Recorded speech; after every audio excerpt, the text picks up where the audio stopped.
Hola, en este video vamos a calcular el campo eléctrico que se siente en este punto P debido a un anillo de carga que tiene una cierta carga Q y el punto P está en el eje Z a una distancia Z del origen perpendicular al plano del anillo y que pasa por el centro, ¿no? También sabemos o tenemos que saber que el anillo tiene un radio R mayúscula. Para resolver este problema es útil trabajar con la densidad lineal de carga, que en general es carga sobre longitud, porque este anillo lo podemos tomar como que es tan delgado que vamos a despreciar su grosor y nos vamos a concentrar nada más en la longitud.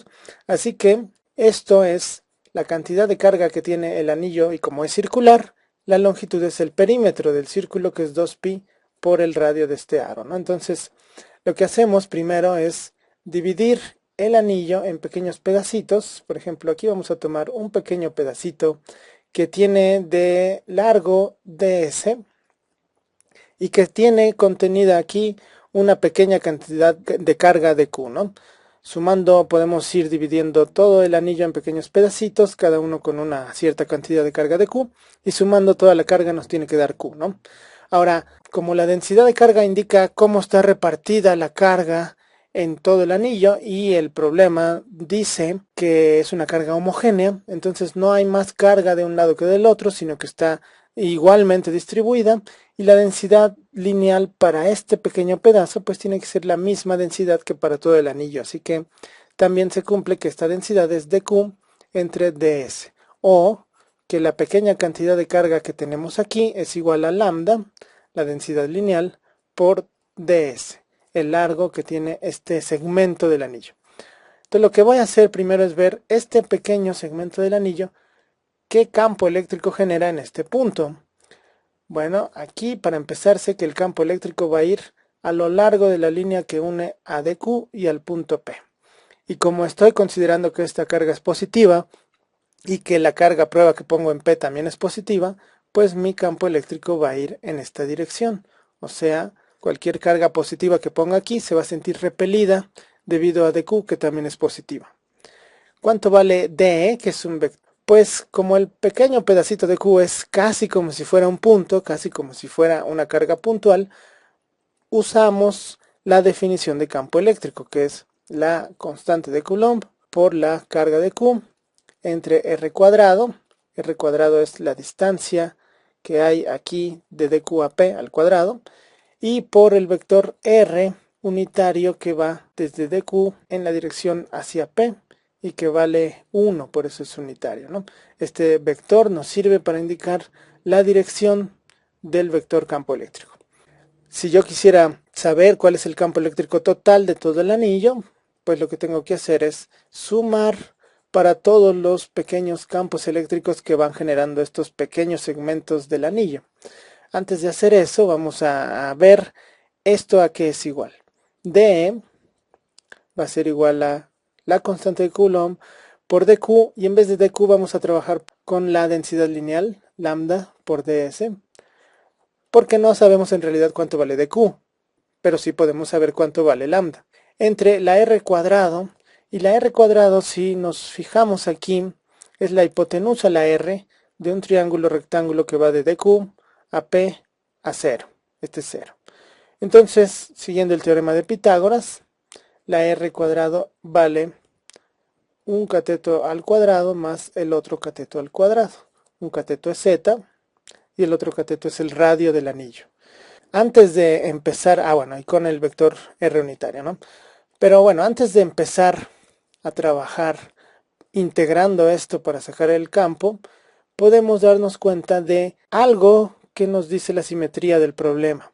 Como aquí para cada punto hay un punto opuesto, para este punto, por ejemplo, hay un punto diametralmente opuesto acá, que también va a tener una cantidad de carga de Q' y que también va a generar un campo aquí en el punto P, que también va a ir repeliendo al punto P si pusiéramos ahí una carga positiva. Aquí vamos a llamar este DE'. Lo que nos damos cuenta es que la componente X, que pudiera estar por ejemplo aquí, esta sería la componente X de este vector, y la componente Y tal vez vaya por acá. y la componente X del otro vector opuesto, tal vez está por acá, y la componente Y, estas componentes se van a anular. Como vemos ahí más o menos en el dibujo, las componentes X y las componentes Y apuntan en direcciones opuestas para puntos opuestos del anillo, así que estas componentes se van a anular, pero las que no se van a anular son las componentes Z. Aquí tenemos una componente Z para mi vector D, que va así. Esta es la componente Z de este vector. Y tenemos también una que apunta también hacia arriba para el otro vector de z'. Entonces, todas las componentes z sí se van a sumar, esas no se van a anular. Y lo que podemos saber para empezar es que sin tener que resolver la integral, sabemos que nuestro campo va a ser algo que no sabemos cuánto vale, esto es lo que queremos saber, pero que va a ir en la dirección del vector z, o sea 0, 0, 1. Bueno, entonces en vez de trabajar con un vector, podemos trabajar con la componente z de este vector. Vamos a quitar esta parte. Yo sé que mi campo eléctrico total va a ser la suma de todos los campos, pero solo en z, ¿no? Y en la dirección del vector 0, 0, 1. Ya sé que va para arriba. Entonces, ¿cómo es esta componente z? Para saber cuánto vale, pues aquí puedo definir este vector, este ángulo θ, que se repite acá. Entonces, este ángulo θ me dice que la componente z de este vector va a ser igual a el vector, la magnitud de este vector, por el coseno del ángulo, porque es el cateto adyacente. ¿Cuánto vale el coseno del ángulo? Lo podemos poner acá, el coseno del ángulo. Como este ángulo es el mismo que este, podemos trabajar con el triángulo que habíamos usado antes y vemos que es cateto adyacente, que vale z, entre la hipotenusa, que vale r. Bueno, entonces en realidad nos interesa trabajar con la componente z del vector campo eléctrico, que es lo que vale la magnitud del vector d por el coseno de θ. Y vamos a sustituir. Esto, lo que vale su magnitud, es todo esto de aquí. Así que lo ponemos k por lambda ds entre z cuadrada más r cuadrada. Eso es d. El coseno de θ vale z entre r. Z.